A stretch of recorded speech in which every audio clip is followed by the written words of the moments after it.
Bismillahirrahmanirrahim. Alhamdulillahi rabbil alamin. Wassalatu wassalamu ala asyrafil anbiya'i wal mursalin wa ala alihi wa sahbihi ajma'in. Allahumma shalli ala sayyidina Muhammad salatan tukhrijuni min dhulmatil wahmi wa tukhrijuni min dhulil fahmi wa tulihu bima asjala hatta yufham. إنك أنت تعلم ولا أعلم إنك أنت عالم الغيوب سبحانك لا علم لنا إلا ما علمتنا إنك أنت العليم الحكيم. Maha suci Engkau ya Allah, sesungguhnya kami ini manusia yang tidak mengenal apa-apa kecualilah dengan ilmu yang telah Engkau ajarkan kepada kami. Bismillahirrahmanirrahim. Masya-Allah wala quwata illa billah. Masya-Allah kullu nikmatin minallah. Masya-Allah kullu nikmatin minallah. Al-khairu kulluhu biyadillah. La yasrifu su'a illallah. Rabbi shrah li sadri wa yassir li amri wahlul 'uqdatan min lisani yafqahu qawli.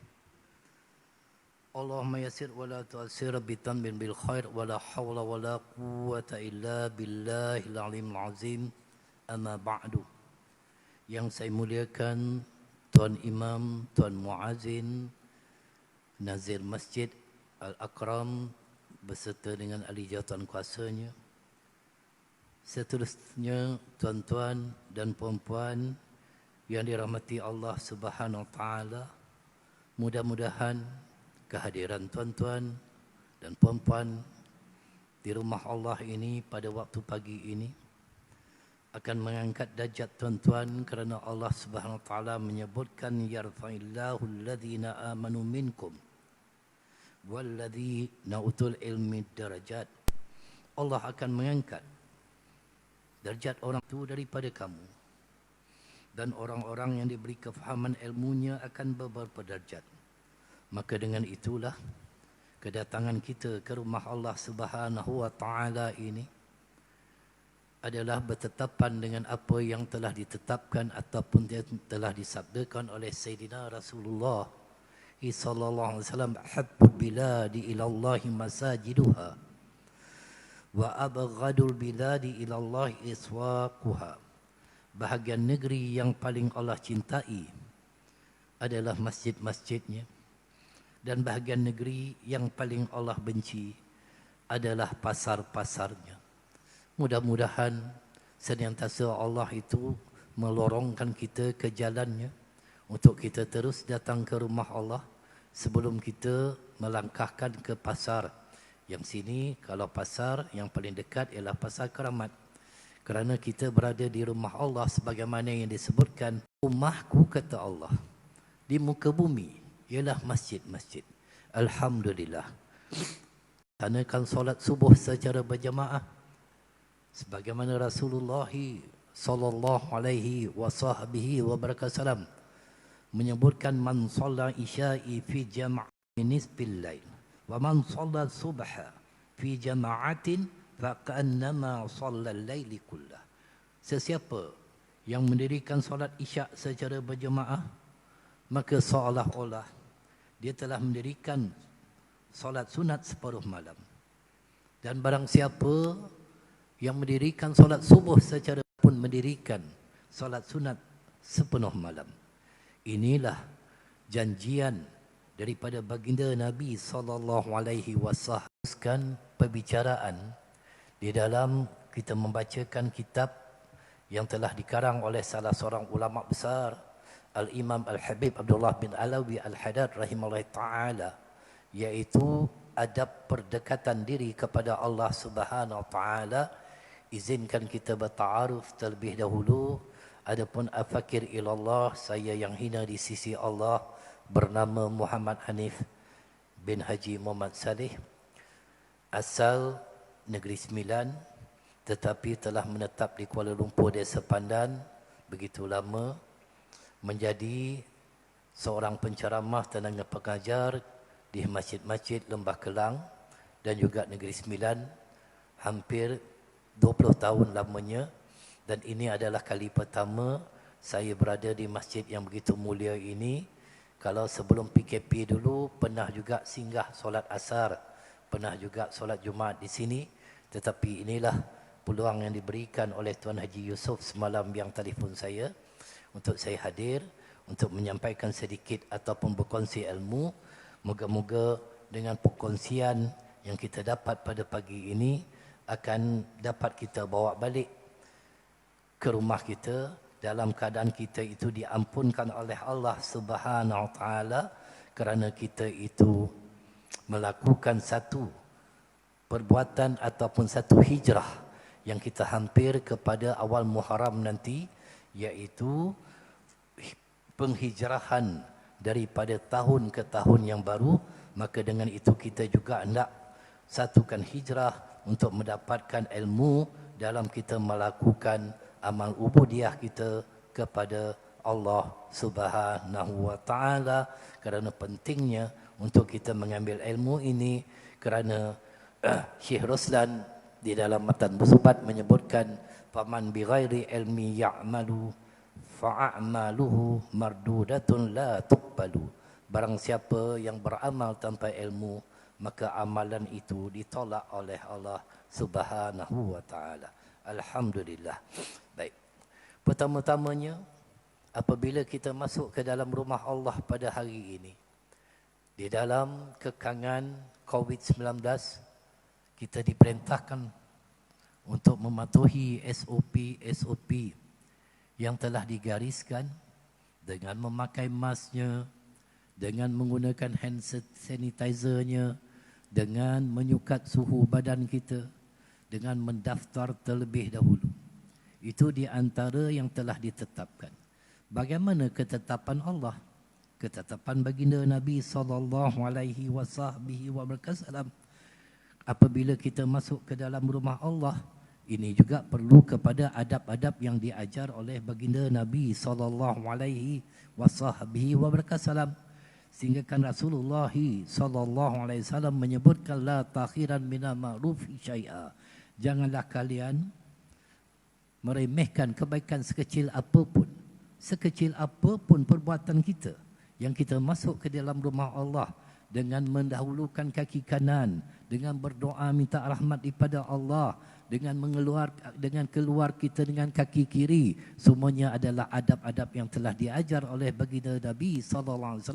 Sehingga kan Rasulullah SAW menyebutkan kepada para sahabat, barang siapa yang berwuduk di rumahnya kemudian berjalan ke rumah Allah Subhanahu Wa Taala, setiap langkahnya satu langkah akan mengangkat darjat dia, ditulis kebaikan, adapun satu langkah akan menghapuskan keburukannya. Bagaimana reaksi sahabat ketika mendengar sabdaan baginda Nabi SAW itu?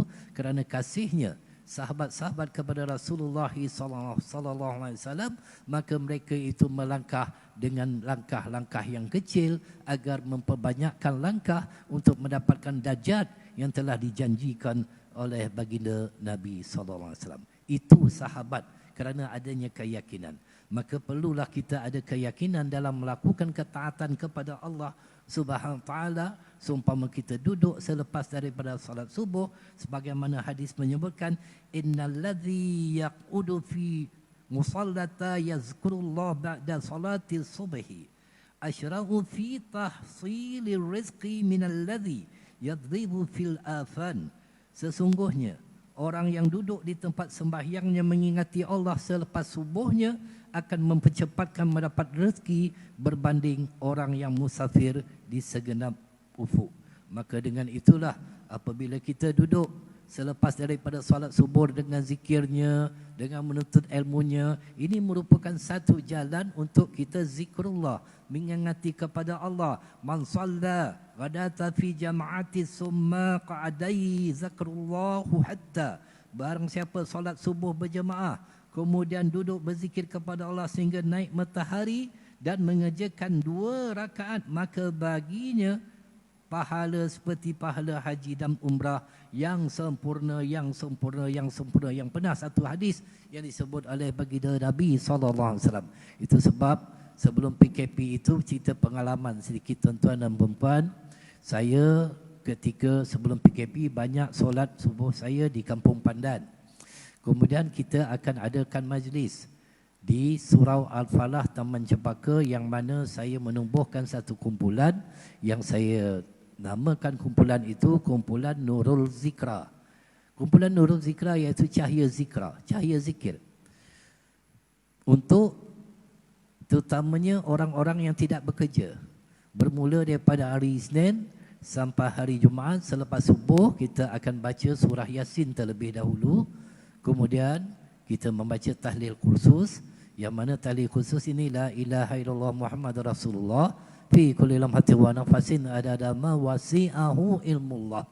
Barang siapa yang membacanya, ia menyamai 72,000 tahlil la ilaha illallah, kerana ulama mengatakan hembusan nafas setiap manusia itu setiap hari 24,000 dan kedipan matanya sebanyak 48,000. Itu yang dikatakan tahlil khusus yang seringkali kita amalkan. Kemudian kita mengucapkan kasih ataupun terima kasih kita kepada baginda Nabi sallallahu alaihi wasallam. Jazallahu anna sayyidina Muhammadan sallallahu alaihi wasallam wa ahlu. Barang siapa yang mengucapkan moga-moga Allah membalas segala jasa baginda Nabi sallallahu alaihi wasallam, ia telah memenatkan 70 malaikat untuk menulis ganjaran untuk dia selama 1000 hari. Subhanallah. Ini di antara amalan-amalan yang kita hidupkan dengan Nurul Zikra. Kemudian kita membaca Sayyidul Istighfar. Allahumma rabbi la ilaha illa anta khalaqtani wa ana 'abduka mastata'. A'udzubika min syarri ma sana'tu wa lakum la taqalayya wa bi dzanbi faghfirli fa innahu la yaghfiru bila anta. Barang siapa yang membacanya pada waktu pagi kemudian dia meninggal dunia, nescaya akan dimasukkan dia dalam syurga. Barang siapa yang membaca pada waktu malam kemudian dia meninggal dunia, maka dia akan dimasukkan dia dalam syurga. Kemudian kita membaca doa Abu Darda untuk mengelakkan daripada musibah-musibah kebakaran dan sebagainya. Kemudian dilanjutkan dengan membaca laqad ja'akum rasulun min anfusikum azizun 'alaihi ma 'anittum harisun 'alaikum bil mu'minina raufur rahim fa in tawallaw faqul hasbiyallahu la ilaha illahu 'alaihi tawakkaltu wa rabbul 'arsyil azim. Barang siapa yang membacanya setiap lepas solat 7 kali, maka tidak ada satu musibah pun ataupun gangguan yang akan datang kepadanya. Dia akan terselamat daripada gangguan makhluk-makhluk Allah. Ini di antara amalan yang saya berikan kepada kumpulan saya Nurul Zikra. Kita tubuhkan selama 5 tahun. Kemudian dilanjutkan dengan bertalaki kitab. Kerana apa kita lakukan itu? Kerana kita nak mengambil peluang, terutamanya bagi orang-orang yang tidak bekerja. Yang saya sebutkan juga kumpulan itu sebagai kumpulan K-pop. K-pop ni bukan penyanyi Korea, tuan-tuan. K-pop ni kelas pengajian orang pencen. Itu K-pop. Sebab apa? Kita nak bagi peluang. Kalau dulu sibuk dengan kerjanya, sibuk dengan tugasnya, maka kita berpegang kepada satu, iaitu man arafa nafsahu arafa rabbah. Siapa kenal diri dia, dia kenal kepada Allah. Siapa kenal diri kita, dia kenal kepada Allah. Kita kenal diri kita, betapa kerdilnya kita, betapa lemahnya kita. Kita keluar daripada masjid, kita balik, kita berniat nak baca Quran. Tuan-tuan dan puan, kadang-kadang tengah perjalanan terbuang angin, nak ambil wuduk malas. Akhirnya Al-Quran tak dibaca. Kita balik ke rumah, jumpa kawan, tiba-tiba kawan ajak pergi breakfast, dah tak jadi baca Quran. Kita balik rumah, tiba-tiba telefon bunyi, dah kita layan telefon, tak baca rumah. Maka kita berkumpul di rumah Allah, kita berjemaah, kerana kekuatan berjemaah itu sangat-sangat digeruni oleh syaitan laknatullah. Ini yang kita buat selama 5 tahun, sekarang sudah terhenti disebabkan COVID, mudah-mudahan akan bersambung lagi. Inilah yang kita hidupkan ajaran-ajaran yang telah diajar oleh baginda Nabi SAW, agar kita senantiasa duduk berzikir kepada Allah Subhanahu Wa Taala dan melupakan dunia seketika setelah kita mencarinya pada waktu muda itu. Maka adab-adabnya dengan itu yang telah diajarkan sebagaimana firman Allah Subhanahu Wa Taala, man kana yuridul ajilata ajjalna lahu fiha ma nasha'u liman yurid thumma ja'alna lahu jahannama yaslaha mazmuman madhura. وَمَنْ أَرَادَ الْآخِرَةَ وَسَعَى لَهَا سَعْيَهَا وَهُوَ مُؤْمِنٌ فَأُولَئِكَ سَعْيُهُمْ مَشْكُورًا. Barang siapa mengejar dunia, silakan mencari dunia, tetapi ambil sekadarnya. Nescaya kami mudahkan baginya sekadar yang kami mahu kepada siapa yang kami berikan. Kemudian kata Allah Subhanahu wa taala, summa ja'alna lahu jahannam, kemudian kami campakkan mereka ke dalam api neraka jahanam yang akan membakar mereka dengan penuh kehinaan dan sengsara. Wa man aradal akhirah, barang siapa yang mencari akhirat. Tuan-tuan yang hadir ini adalah orang yang ahli akhirat, mencari akhirat dan berusaha seperti usaha ahli akhirat. Wa sa'alaha sa'yaha wa huwa mu'minun fa ulaika ka sa'yuhum mashkura, sedang ia beriman maka itulah usaha yang amat mulia dan mendapat ganjaran. Kerana dunia ini hubbud dunya ra'sa kullu khati'ah, cintakan dunia adalah punca utama kepada segala dosa. Dunia ini ladang, dunia ini tempat kita menuai. Ad-dunya mazra'atul akhirah, dunia ini ladangnya akhirat. InsyaAllah tuan-tuan yang hadir pada hari ini akan menjadi saksi di hadapan Allah telah pun menuai di dalam rumah Allah Subhanahu wa taala dan memutuskan hubungan dengan manusia untuk beberapa ketika. Alhamdulillah. Kerana kita memutuskan hubungan, alhamdulillah. Ketika PKP, kita tidak dibenarkan bersalaman. Kita tidak dibenarkan berkumpul untuk bercakap-cakap dan sebagainya. Ini merupakan satu nikmat. Satu nikmat yang perlu kita lihat bukannya musibah daripada Allah Subhanahu wa taala, kerana Allah Subhanahu wa taala tidak akan menciptakan sesuatu itu tanpa ada hikmah di sebaliknya. Tetapi Allah Subhanahu wa taala melakukan sesuatu itu pasti ada tujuan asalnya. Afahasibatum annama khalaqnakum abasaw wa annakum ilaina la turja'un. Maka apakah kamu, kata Allah, mengira bahawa sesungguhnya kami menciptakan kamu secara main-main saja? Main-main saja ke? Dan bahawa kamu tidak akan dikembalikan kepada kami?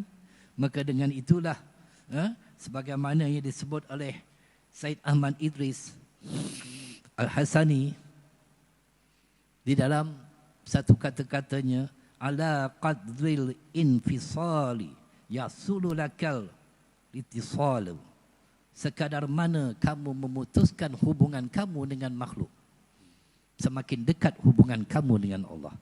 Bukan kita memutuskan perkara-perkara yang tidak baik, tetapi ada perkara-perkara yang tidak perlu untuk kita berbicara dan sebagainya, yang menyebabkan kita itu akan terputus hubungan kita dengan Allah Subhanahu wa taala. Alhamdulillah, kita dijarakkan 1 meter. Kalau dulu rapat, subhanallah.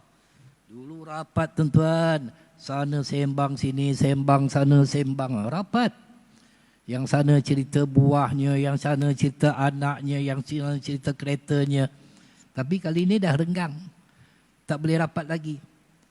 Alhamdulillah, kerana tidak ada satu perkataan pun sebagaimana Rasulullah menyebutkan, kullu qalimin min Adam alaihi la lahu ila zikrullah au amru bima'rufin au nahyu an munkar. Semua bicara anak Adam, percakapan kita adalah menjadi tanggungan bebanan ke atasnya dan bukan faedah baginya, kecuali zikir kepada Allah, menyeru kepada kebaikan, mencegah kepada kemungkaran.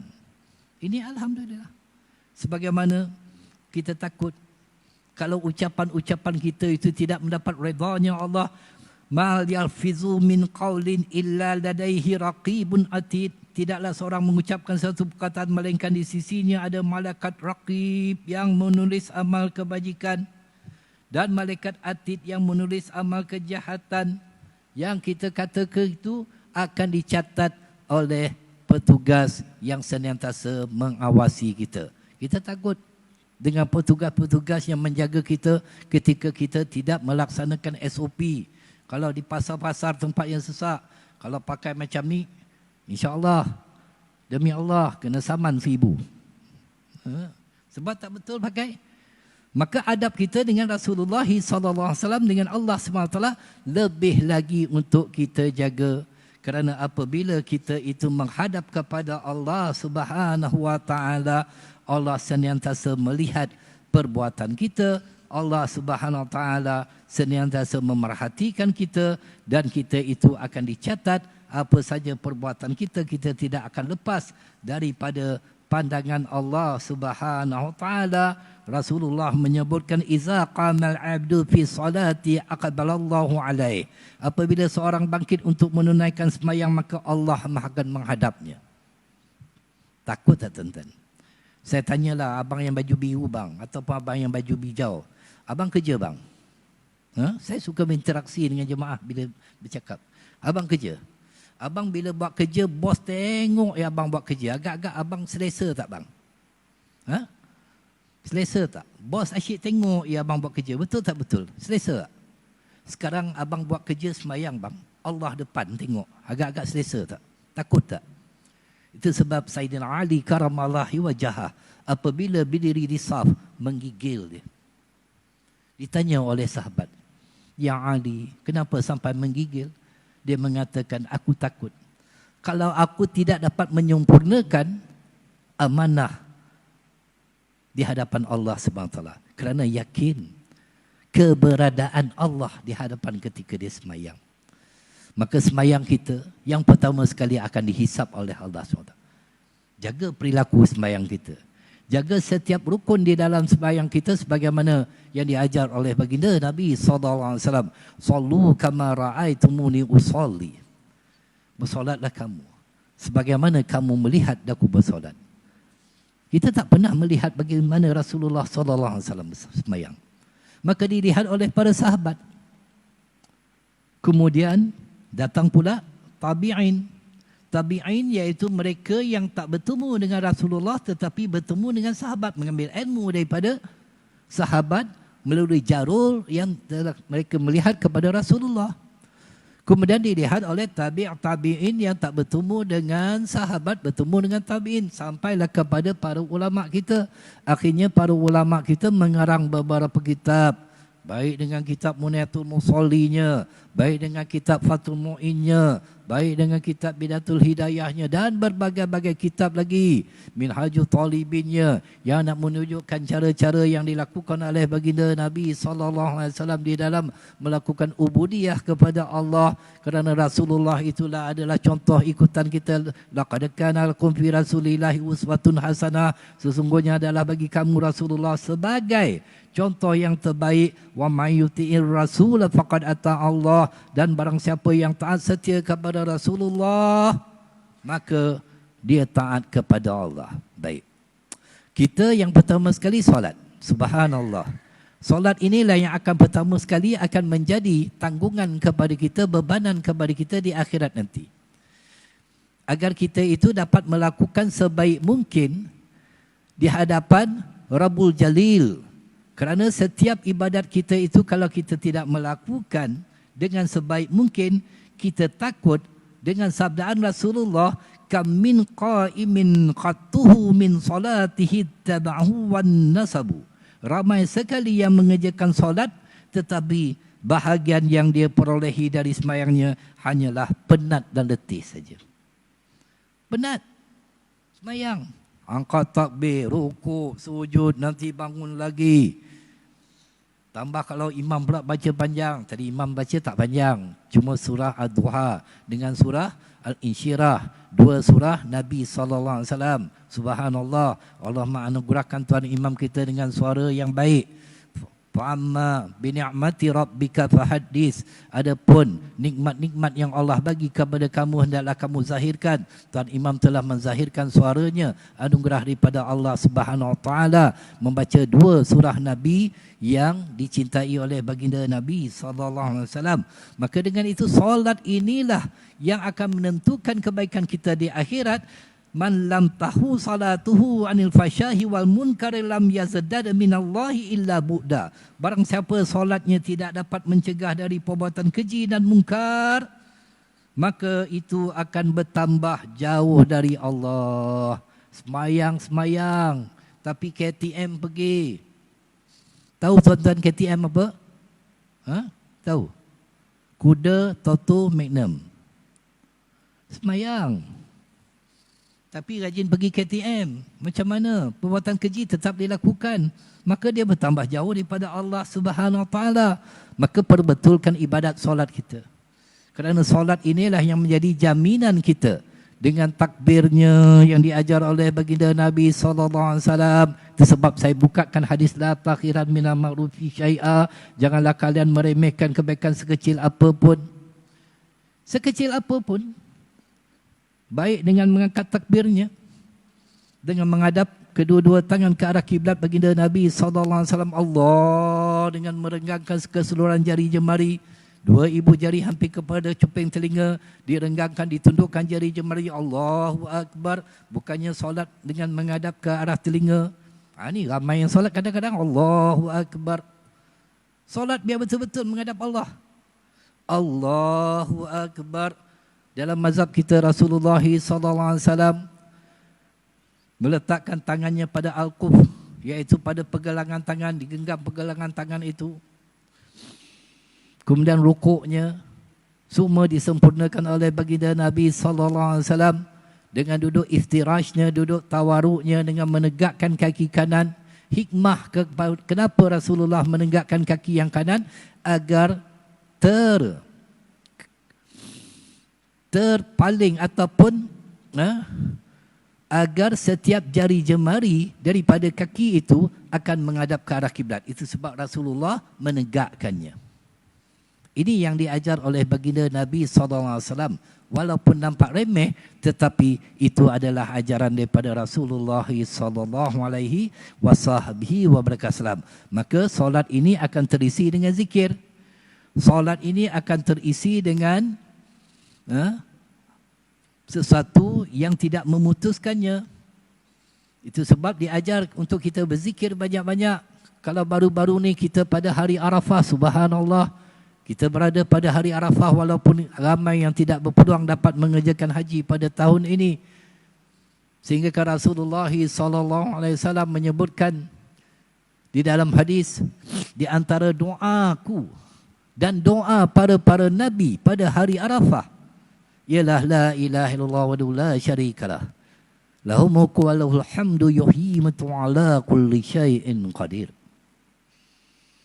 Ini zikir. Ya. Tetapi datang hadis qudsi yang menyebutkan doa dan zikir itu sama, sehingga kan di dalam hadis qudsi Allah berfirman, "Iza sukhila 'abdi sana'i an mas'alati a'taituhu afdalu ma a'tis sa'ilin." Apabila hamba-Ku disibukkan dengan memujiku daripada meminta kepadaku, aku akan kurniakan kepadanya sesuatu yang lebih afdal daripada apa yang aku kurniakan kepada orang-orang yang meminta. Disibukkan dengan memuji Allah Subhanahu wa taala. Maka dengan itu diajar oleh baginda Nabi SAW, apabila engkau selesai mengerjakan solat subuh dan juga solat maghrib, sebelum engkau melipatkan kaki kalian, masih lagi dalam keadaan duduk tawaruk, duduk tahiyat akhir dengan menegakkan kaki yang kanan, selepas istighfar 3 kali, maka diajar subuh dan maghrib itu membaca la ilaha illallah wahdahu la syarikalah lahul mulku wa lahul hamdu yuhyi wa ala kulli syai'in qadir sebanyak 10 kali. Kerana setiap satu zikir akan ditulis 10 kebajikan, dihapuskan 10 kejahatan, tidak akan ditimpa musibah yang tidak disukainya, akan terbenteng dirinya daripada syaitan. Dalam riwayat yang lain, seumpama dia telah pun memerdekakan 10 orang hamba sahaya. Yakin atau tak yakin apa yang diajar oleh Nabi SAW. Kemudian diajar apabila kita itu selesai daripada subuh dan maghrib, Izan sarafta fi salati ma'ri faqul Allahumma ajini minan nar samatin marratin. Apabila engkau selesai salat maghrib, bacalah Allahumma ajini minan nar sebanyak 7 kali. Fa innaka idza qulta zalika summa mitta fil lailati kutiba lahu jiwarun minha. Jika engkau membacanya lalu mati pada malam hari, maka dicatat bagimu perlindungan dari api neraka. Begitu juga dengan subuh dan maghrib. Jangan sekali-kali kita tinggalkan untuk membaca Allahumma ajini minan nar. Tuan Imam membaca Allahumma ajini minan nar, itu jamaknya sebanyak 7 kali, kerana itu akan menutup 7 pintu neraka. Kadang-kadang orang kita ambil shortcut, dibaca 3. Pintu neraka ada 7. Jangan dikerat-kerat.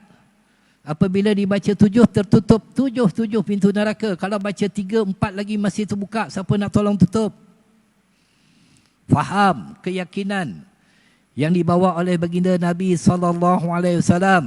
Kemudian kita disibukkan dengan membaca ayatul kursi. Barang siapa membaca ayatul kursi selepas daripada setiap solat, maka tidak ada satu yang mencegah dia masuk ke dalam syurga. Jangan sekali-kali kita tinggalkan untuk membaca ayatul kursi. Kemudian sebagaimana Rasulullah mengajar kepada Sayyidina Muaz bin Jabal, Allahumma ala zikrika wa syukrika wa husni ibadatik. Ya Allah, bantulah lidahku untuk bersyukur dan berzikir kepada Engkau, ya Allah.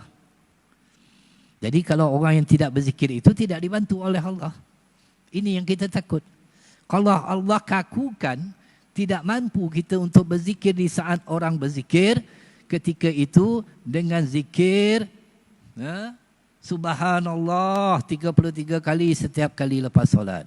Alhamdulillah 33 kali. Allahu Akbar 33 kali. Ditutupi dengan La ilaha illallah wahdahu la syarikalah lahul mulku wa lahul hamdu yuhyi wa ta'ala kulli syai'in qadir. Akan terampun dosa-dosanya walaupun sebanyak buih di lautan.